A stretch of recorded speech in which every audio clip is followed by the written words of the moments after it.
much less so the after-sales experience. But this goes into the category of, it might seem boring, but it's actually really important, because in the end, people are going to the dealership for service more frequently than they are buying a car. So actually, most of their experience with the retailer is going to be the after-sales. So this is, again, a pretty overwhelming statistic, which is that in our research, over 80% of people are saying they'd like to use digital tools in the after-sales experience. They want to be able to book their service online, and they want to be able to communicate with their dealership online.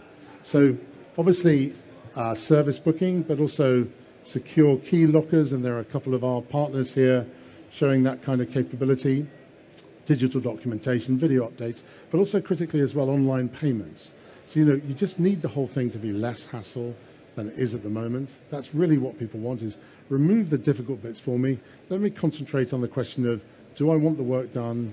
Has everything that needs to be done to the car been done? Have I got a fair price? Was I able to prove the work? And could I pay for it using a secure link?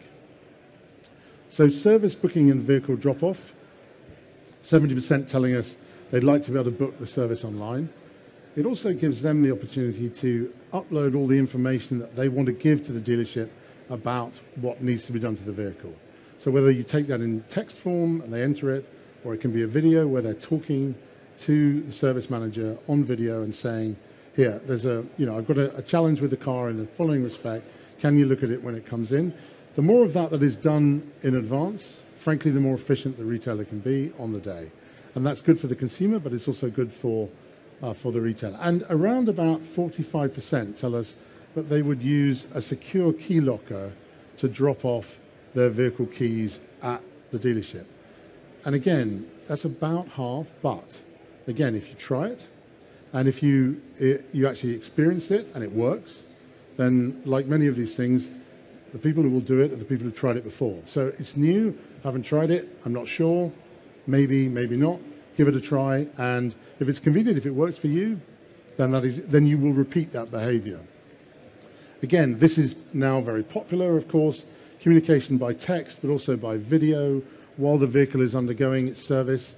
But I think the key thing that helps with is the question of, do I have confidence in what's going on? Do I trust the decisions that are being made about my vehicle? Or is it being held hostage for the day? People want to be able to say, I see what's happening, and I get a chance to participate in improving that. And again, payments and paperwork for service.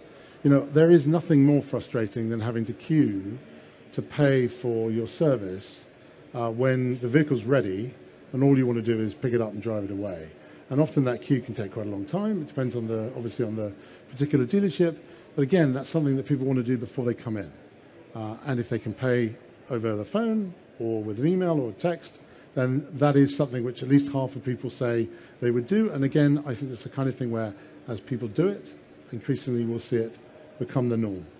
So we see this is just to pause on this for a minute. We see a digitally enhanced after-sales experience that looks a bit like this, where you see the customer getting the reminder to have the service, filling out information and booking the car in remotely before they arrive, managing changes to the booking online so that they can make changes when they're sitting at their desk or sitting at home, arrive at the workshop, leave the key very quickly, be able to authorize work during the course of the day.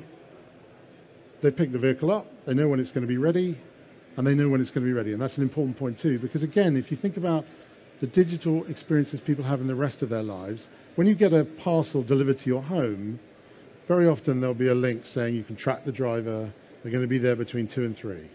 It doesn't really matter to you if it arrives at 2:05 or 2:55, but what you can do is say, right, I'm going to be in for the afternoon, I go shopping in the morning, I'm not going to miss the parcel because I don't know when it's coming. And again, the same with transparency. Where is my vehicle in the service workflow? When am I going to get it back? Has it gone in for valeting? When can I actually pick it up? And what people want is guidance so that they can build their lives around not having to spend the whole day chasing the dealership saying, when's the car going to be ready? So we have some consumer voices, and maybe some of these will resonate. These are the things that people tell us, and these are all real users and their experience. So when I drop the car off to get it serviced, no one ever calls me to tell me it's ready. I have to call them every single time. Now, I know that's not everywhere, but this is real consumer experience, right? I get anxious that my car won't be fixed on time, and there won't be a courtesy car available. I can't manage without my car, not even for a day. It's essential that I have it. It's really important for people. It's stressful not knowing how much things are going to cost until after the service begins. And the service advisor was busy. I had to wait for a long time.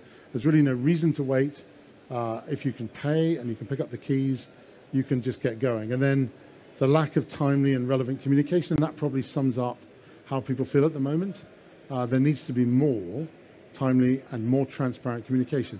That doesn't necessarily mean real-time communication about everything that's happening, but it means making it transparent enough that the consumer can engage with the dealership. So if you look at this, then ask yourself the question, how many more customers could you attract if you engage with them virtually before the dealership visit? How long do customers spend waiting in the different departments at the dealership at the moment? In some of them, it's a lot.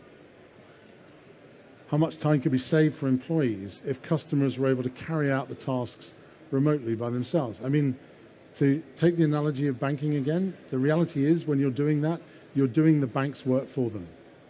You're sitting at home, doing the bank's work for them, moving money around from paying people, bills like that. All that kind of thing is you taking on the work, and the reality is the consumer is happy to do it because then they know what's happening. And it's exactly the same. Let's ask them to complete tasks before they arrive and make it quicker for them when they're on site. And again, how much could you increase your customer satisfaction with that kind of improved communication, both in the sales journey and the after-sales journey? There's no question that there is demand for it, and the question is, how are we going to respond?